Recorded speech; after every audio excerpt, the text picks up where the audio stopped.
आप देख रहे हैं मिड कैप मंत्रा। हमारे साथ हैं आशीष ख्याल जो कि फाउंडर सीईओ हैं wavestrategy.com के। लेंगे ट्रेड्स, लेकिन पहले लेकर आते हैं समय का मार्केट का एक्शन आपके सामने। जियोपॉलिटिकल स्ट्रेस बाजार पर हावी, यही वजह है कि गिरावट के साथ ट्रेड हो रहा है। थोड़ी नर्वसनेस दिखाई दे रही है और अब मार्केट दिन के लोअर लेवल्स पर आ चुके हैं। हालांकि बहुत ज्यादा कमजोरी नहीं है, बट सेंटिमेंट्स कमजोर जरूर हैं, नेगेटिव जरूर हैं। दिन के लोअर लेवल्स के आसपास निफ्टी अब कारोबार कर रहा है 0.5% की गिरावट के साथ। लेकर आते हैं सेंसेक्स, निफ्टी बैंक और मिड कैप स्मॉल कैप्स। आप देखिए निफ्टी बैंक यहाँ भी 0.5% की कमजोरी है, डेलों पर ये ट्रेड कर रहा है। मिड कैप्स में प्रेशर ज्यादा है कंपैरेटिवली, यहाँ पर प्रॉफिट टेकिंग इंटेंसिफाई होते हुए दिखाई दे रही है। अगर मिड कैप का इंडेक्स देखेंगे तो अब दिन के लोअर लेवल्स पर 0.5% नीचे ये भी कारोबार कर रहा है और सिमिलर प्राइस बिहेवियर आपको स्मॉल कैप इंडेक्स में भी दिखाई देगा आज के सेशन में। आज का जो ब्रेथ है मार्केट की वो भी नेगेटिव है, क्योंकि दिग्गज हुए हैं छोटे मझोले स्टॉक्स सभी में प्रेशर देखने को मिल रहा है। इसीलिए 1732 स्टॉक्स जो गिरावट के साथ ट्रेड कर रहे हैं, 846 स्टॉक्स हैं जो बढ़कर कर रहे हैं ट्रेड आज के सेशन में। अब लेकर आते हैं सेक्टोरल हीट मैप आपके सामने। तो यहाँ पर सिर्फ एक निफ्टी आईटी इंडेक्स है जो कि हरे निशान में कारोबार कर रहा है, या फिर निफ्टी का डिफेंस इंडेक्स है। बाकी सभी सेक्टर्स लाल निशान में। सबसे ज्यादा प्रेशर कहाँ है? मेटल्स में 1.5% नीचे है। फार्मा में प्रेशर है, ये इंडेक्स भी 1.5% नीचे ट्रेड कर रहा है। बाकी इंडेक्स देखेंगे तो oil and gas, capital goods, financials, PSU bank index, FMCG सब 0.5% नीचे हैं। ऑटो 0.1% नीचे। निफ्टी रियल्टी फ्लैट कारोबार कर रहा है आज के सेशन में। तो ये रहा फिलहाल मार्केट का मूड और माहौल जो थोड़ा सा दबाव भरा दिखाई दे रहा है। ट्रेड कैसे ले सकते हैं इस पर करते हैं बातचीत। आशीष, गुड आफ्टरनून। बताइए पहले Nifty bank Nifty till market closing क्या रहा है? गुड आफ्टरनून दीपाली और सभी दर्शकों को भी। देखिए जो ओवरऑल बाजार का रुझान है, कल काफी पिछले 2 दिन में काफी अच्छा मूव दिया था। इसने जो लो बनाया था 24,500 से लेके करीबन 25,000 तक पहुंच चुका था और उसी का रिट्रेसमेंट मेरे ख्याल से देखा जा रहा है। तो ओवरऑल रुझान तो बाई साइड पे ही लग रहा है। आज शॉर्ट टर्म में दबाव है इवेंट के चलते हुए, लेकिन अगर निफ्टी फिर से यहाँ से ऊपर में पुल बैक देता है 24,870 24,900 के ऊपर, तो मेरे ख्याल से 25,000 का आंकड़ा फिर से छुआ जा सकता है। तो ओवरऑल यहाँ पर ब्रेकआउट की वेट करनी होगी 24,870 के ऊपर। 24,980 के लेवल्स फिर से देखे जा सकते हैं और नीचे में जो सपोर्ट है वो करीबन 24,730 के आसपास है। जहां तक बैंक निफ्टी का सवाल है, बैंक निफ्टी ने भी सिमिलर मूवमेंट ही दिया है। इसने गैप फिल किया था जो क्रिएट हुआ था 3 दिन पहले। गैप फिल करके यहां से थोड़ा सा दबाव बना है, लेकिन मेरे ख्याल से अगर बैंक निफ्टी 55,800 पार कर देता है तो यहां पर वापस एक पॉजिटिव रुझान 56,000 तक के देखे जा सकते हैं। नीचे में जो बैंक निफ्टी का बहुत ही इंपॉर्टेंट सपोर्ट है वो है करीबन 55,400 का लेवल, जो ब्रेक नहीं होना चाहिए। ओके, चलिए तो ये रही आपके लिए सलाह इन सभी इंडेक्स पर। चलिए अब स्टॉक स्पेसिफिक अप्रोच की बात कर लेते हैं। बताइए कुछ ट्रेड्स आपने आइडेंटिफाई किए हैं क्या आशीष? हाँ देखिए, आईटी सेक्टर बहुत समय के बाद में एक आउट परफॉर्मेंस दिखा रहा है। अगर आप पिछले 1-2 हफ्ते से देखें तो आईटी एक आउट परफॉर्मिंग है जहां कोई एक्सपेक्ट नहीं कर रहा था, और उसी में से परसिस्टेंट सिस्टम्स एक ऐसा स्टॉक है जहां पर बहुत अच्छा खासा रुझान देखा जा रहा है। हायर हाई हायर लो बनाया इसने। हाल ही में 10 डीएमए का सपोर्ट भी लिया, वहीं से बाउंस बैक हुआ। तो परसिस्टेंट सिस्टम्स पे लॉन्ग पोजीशंस क्रिएट की जा सकती है। टारगेट करीबन देखा जा सकता है 6,430 का। स्टॉप लॉस लगाना होगा 5,900 के लेवल्स का। और दूसरा एक स्टॉक है जो पीआई इंडस्ट्रीज के नाम से है।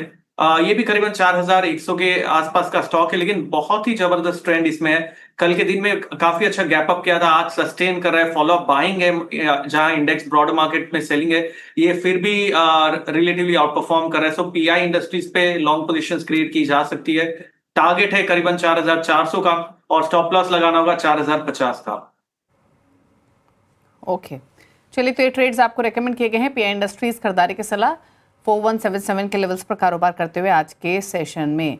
अब लेकर आते हैं मिड कैप्स का हाल आपके सामने। इंडेक्स तो आपने देखा है 0.5% नीचे कारोबार कर रहा है आज के सेशन में, लेकिन फटाफट से एक नजर डाल लेते हैं कुछ सेलेक्ट पॉकेट्स पर आज के सेशन में।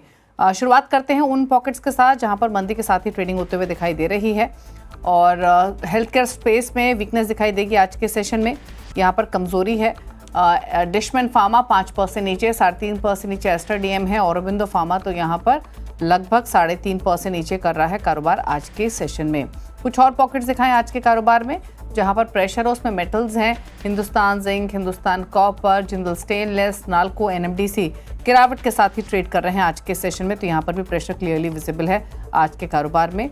कुछ और पॉकेट्स देखेंगे तो एनर्जी स्टॉक्स का हाल देखेंगे तो ऑयल एंड गैस पैक में भी दबाव रहा है। यहाँ पर आईजीएल 1.5% नीचे है आज के सेशन में, कमजोरी देखने को मिल रही है। अदानी टोटल गैस 1.5% नीचे है। पेट्रोनेट एलएनजी में गिरावट देखने को मिल रही है, 1% के लॉसेज यहाँ भी हैं। तो यहाँ भी थोड़ा प्रेशर दिखाई दे रहा है। आईटी स्टॉक्स में हालांकि बाइंग और मिड कैप आईटी तो स्पेशली फोकस में रहा ही है। यहाँ पर लगातार बाइंग हमने देखी है। आज के अगर स्टॉक्स देखेंगे आप तो यहाँ पर खरीदारी है एलटीआई माइंट्री में, साइंट में, पर्सिस्टेंट सिस्टम, हैप्पीएस्ट माइंड में देखने को मिल रही है, जहां पर 1-1.5% की बढ़त के साथ कारोबार हो रहा है। तो ये रहे तमाम स्टॉक्स जहां पर एक्शन आज के कारोबार में है। कुछ स्टॉक्स और देखें जहां पर तेजी है आज के सेशन में, उसमें मैसगांव डॉक है, गार्डन डी शिप बिल्डर्स है, क्रिसिल है, कोरोमंडल इंटरनेशनल है, जो तेजी के साथ कर रहे हैं आज के सेशन में कारोबार। तो ये रहे कुछ सेलेक्ट स्टॉक्स जहां पर एक्शन मिड कैप्स में तेजी मंदी का दिखाई दे रहा है। लेकिन चलिए आगे बढ़ेंगे और कुछ खबरों की तरफ रुख करते हैं। सरकारी बैंकों में हिस्सा बिक्री प्रक्रिया तेज करेगी सरकार। सीएनबीसी आवाज को मिली एक्सक्लूसिव जानकारी के मुताबिक 5 पीएसयू बैंक्स में 20% तक हिस्सा बिक्री हो सकती है। और डिटेल्स लेते हैं लक्ष्मण रॉय से। लक्ष्मण जी बताइए, क्या खबर, कौन से पीएसयू बैंक्स हैं, क्या तैयारी है सरकार की? दरअसल जो मुझे सूत्रों से जानकारी मिली है उसके मुताबिक 5 सरकारी बैंकों में हिस्सेदारी बेचने की प्रक्रिया काफी तेज होने वाली है अगले कुछ महीनों में। दरअसल इसके लिए मर्चेंट बैंक की नियुक्ति की जानी थी, मर्चेंट बैंकर की, तो उस मर्चेंट बैंकर की नियुक्ति लगभग अंतिम चरण में है। अगले कुछ दिनों में मर्चेंट बैंकर की नियुक्ति हो जाएगी और फिर सरकारी बैंकों में सरकार धीरे धीरे करके अपनी हिस्सेदारी बेचेगी। ये जो 5 सरकारी बैंक हैं इसमें UCO bank, bank of Maharashtra, Indian overseas bank, central bank of India और पंजाब एंड सिंध बैंक है। उन सब में हिस्सेदारी जो है 75% से ज्यादा है और सरकार इसमें अपनी हिस्सेदारी कुछ बैंकों में 5%, कुछ बैंकों में 10%, कुछ बैंकों में 20% तक बेच सकती है। हिस्सेदारी बेचने के लिए मोटे तौर पे 2 रास्ते अपनाए जाएंगे, या तो QIP का रास्ता अपनाया जाएगा या फिर OFS का रास्ता अपनाया जाएगा। मसलन यूको बैंक में जो सूत्र बता रहे हैं उसके मुताबिक 10% तक हिस्सेदारी बेचने का योजना है, जिससे करीब 2500 करोड़ रुपए जुटाए जाने का लक्ष्य है। इसी तरीके से दूसरे बैंकों में भी सरकार हिस्सेदारी बेच सकती है और इसमें बैंक ऑफ महाराष्ट्र में बताऊं तो 86.46%, इंडियन ओवरसीज बैंक में 96.38%, यूको में 95 प्लस है, CBI में 93 प्लस है, पंजाब एंड सिंध बैंक में 98 प्लस सरकार की हिस्सेदारी है। तो सरकार घटाना चाहती है और विनिवेश विभाग के सूत्र कह रहे हैं कि बाजार के हालात अब थोड़े से फेवरेबल हुए हैं और ऐसे में अब हम आगे बढ़ चढ़कर अपनी हिस्सेदारी बेचेंगे तो बेहतर पैसा आ सकेगा। शुक्रिया आपका लक्ष्मण ये डिटेल्स बताने के लिए। तो ये 5 सरकारी बैंक फोकस में रहेंगे। यूको बैंक पर एक राय ले लेते हैं। स्टॉक हल्की बढ़त के साथ ट्रेड कर भी रहा है और जैसे बताया लक्ष्मण ने 10% हिस्सा बेचकर 2500 करोड़ जुटाने की योजना यहाँ पर हो सकती है। ये बात देखिए यूको बैंक को, हालांकि स्टॉक स्पेसिफिक मतलब खबर स्पेसिफिक रिएक्शन स्टॉक में दिखाई दे रहा है, बट क्या व्यू आपका टेक्निकली देखें तो? देखिए यूको बैंक में फिलहाल तो काफी टाइम से अंडर परफॉर्मेंस चल रहा है दीपाली। इसने अभी थोड़े दिनों पहले ही 35 रुपए का आंकड़ा भी छुआ था, लेकिन वहां से भी सस्टेन नहीं कर पाया और अभी आज के दिन में भी एक बढ़त आई थी इसमें करीबन 32 रुपए के ऊपर, लेकिन फिर से नीचे आ गया। तो मेरे ख्याल से एक सीमित दायरे में रहेगा। इसका एक इंपॉर्टेंट सपोर्ट जो नीचे है वो करीबन 30.5 रुपए के आसपास है और ऊपर में इसे 32.50 क्रॉस करना बहुत इंपॉर्टेंट है। तो ये 32.50 क्रॉस करेगा तो 35 का आंकड़ा फिर से छू सकता है। शॉर्ट टर्म के लिहाज से रेंज में अवॉइड करना चाहिए। ओके, चलिए तो ये रहा टेक्निकल व्यू स्टॉक पर। हालांकि इस समय फ्लैट कारोबार करते हुए दिखाई दे रहा है। चलिए कुछ और पॉकेट्स पर नजर डाल लेते हैं। अच्छा, एक बार मैसगांव डॉक और गार्डन शिप बिल्डर्स को लेकर आते हैं आपके स्क्रीन पर। पीएसयू स्पेस में ये 2 स्टॉक्स है जहां पर एक्शन दिख रहा है आज इस लैक क्लस्टर मार्केट में भी। एक बार देखिए इन दोनों स्टॉक्स पर बताइए, चार्ट्स पर कोई स्टॉक बेहतर लग रहा है क्या, मैसगांव डॉक या फिर गार्डन शिप बिल्डर्स? आशीष? बिल्कुल दीपाली, देखिए मैसगांव डॉक में एक बहुत ही अच्छा ट्रेंड ऊपर की ओर देखा था, उसके बाद एक रिट्रेसमेंट भी आ चुका है करीबन 38.2% और रिवर्सल हो रहा है। तो मैसगांव डॉक में लॉन्ग पोजीशंस क्रिएट की जा सकती है। स्टॉप लॉस के साथ काम करिए। 3075 का जो कल के डे के लो का स्टॉप लॉस है वो लगाना होगा। ऊपर में 3500 का आंकड़ा जो देखा जा सकता है और गार्डन रीच का भी स्ट्रक्चर सिमिलर है। यहाँ पर भी एक फ्लैग पैटर्न नीचे बना था, उसका ब्रेकआउट आ रहा है अभी, लेकिन मोमेंटम बनना बाकी है। यहाँ पर लॉन्ग पोजीशंस की जा सकती है इन एंटीसिपेशन की एक अच्छा ब्रेकआउट मिलेगा। स्टॉप लॉस जो लगाना होगा वो है करीबन 2970 का और इसमें जो टारगेट देख सकते हैं करीबन 3430 का देखा जा सकता है। ओके, चलिए तो ये रही गार्डन शिप बिल्डर्स मैसडॉक पर। रुकने से के साथ एक ब्रेक के लिए, ब्रेक उस पर बात करेंगे सिटी गैस डिस्ट्रीब्यूशन कंपनीज की, स्पेशली MGL की जो फोकस में है। कंचन हमारे साथ मौजूद है कुछ ब्रोकरेज हाइलाइट्स के साथ। जल्द वापस आते हैं छोटे से ब्रेक के बाद।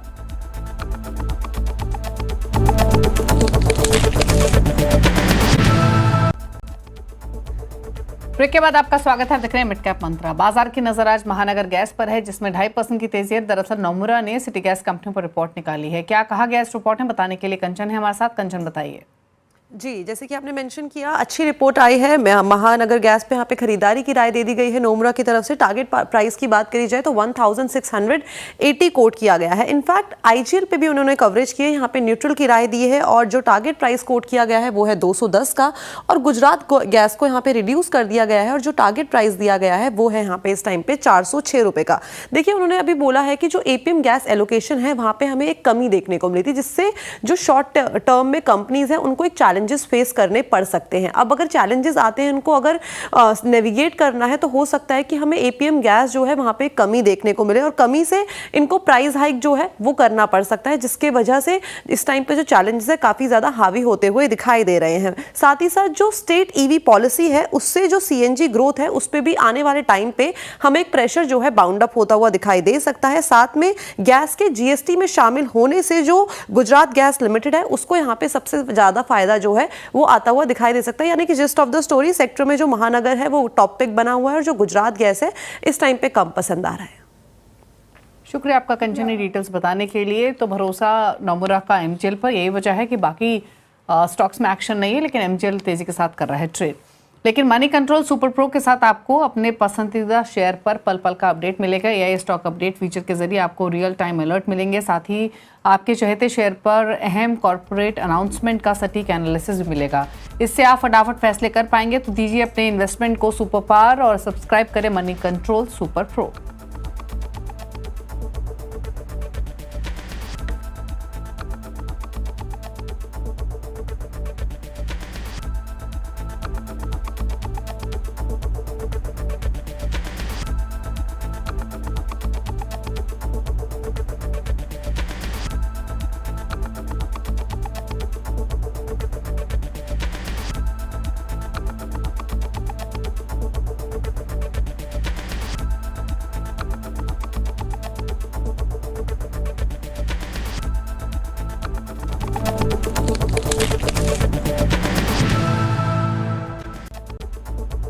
आप देख रहे हैं मिड कैप मंत्रा। और इस साल मानसून ने भले ही जल्दी दस्तक दी है, लेकिन अभी भी कई दक्षिणी राज्यों में बारिश की कमी देखने को मिल रही है। लिहाजा अनियमित मानसून के चलते बुआई में देरी हो रही है। क्या होगा इसका असर, बता रहे हैं संवाददाता असीम मनचंदा। असीम, बताएं। देखिए, औसतन वैसे तो मानसून 1 जून के आसपास केरल के अंदर दस्तक देता है, लेकिन इस साल 8 दिन पहले ही मानसून पहुंच गया था और 7 से 8 दिन हमें अच्छी बारिश देखने को मिली। लेकिन 29 मई के बाद मानसून ने फिर एक बार ब्रेक लिया। 10 से 12 दिन तक मानसून गायब हो गया और उसके बाद 11 जुलाई को मानसून ने दोबारा से सक्रिय हुआ और अब मानसून ने आगे बढ़ने की शुरुआत कर दी है। महाराष्ट्र और गुजरात जैसे राज्यों के अंदर मानसून की बारिश अब हो रही है, लेकिन इस बीच कई ऐसे राज्य हैं जहां पर कि मानसून की बारिश में हमें कमी देखने को मिल रही है। खासतौर पर कि केरल है, कर्नाटक है, विदर्भ है या मराठवाड़ा है, इन राज्यों में मानसून में की बारिश में 50% तक की कमी देखने को मिल रही है। तो कई जगह है जहां पर कि दालों और तिलहन दोनों की बुआई में काफी पिछड़ गया है। लेकिन इस बार मानसून, जो मौसम विभाग है उसने अनुमान यही जताया था कि मानसून सामान्य से ज्यादा रहेगा, सामान्य से ज्यादा बारिश देखने को मिलेगी। तो उम्मीद यही है कि बाद में जब मानसून अब दोबारा से रीऑर्गेनाइज हो रहा है तो मानसून की बारिश पहले की तरह दोबारा से ही देखने को मिलेगी और सभी राज्यों में एक अच्छी बारिश देखने को मिलेगी और जो बुआई पिछड़ गई है वो दोबारा से अच्छे होने की उम्मीद है। तो यही उम्मीद करके चल रहे हैं कि आगे मानसून अच्छा होगा और बेहतर बुआई देखने को मिलेगी। शुक्रिया आपका असीम, ये डिटेल्स बताने के लिए। चलिए आगे बढ़ेंगे। खिलाड़ी नंबर 1 का अपडेट लेकर आते हैं। मुकाबला चल रहा है 5 पैसा कैपिटल के सचिन गुप्ता, जेएम फाइनेंशियल के तेजस शाह और एसएसजे फाइनेंस के विरल छेदा के बीच में रिटर्न की स्थिति। 2.5% रिटर्न सचिन गुप्ता का पोर्टफोलियो दे रहा है, विरल का पोर्टफोलियो 1.5%, तेजस शाह का पोर्टफोलियो फ्लैट है लेकिन पॉजिटिव बायस के साथ। चलिए, ये रहा पूरा अपडेट। इसी के साथ एक ब्रेक के उस पर आप देखें न्यूयॉर्क कंपनी। नमस्कार।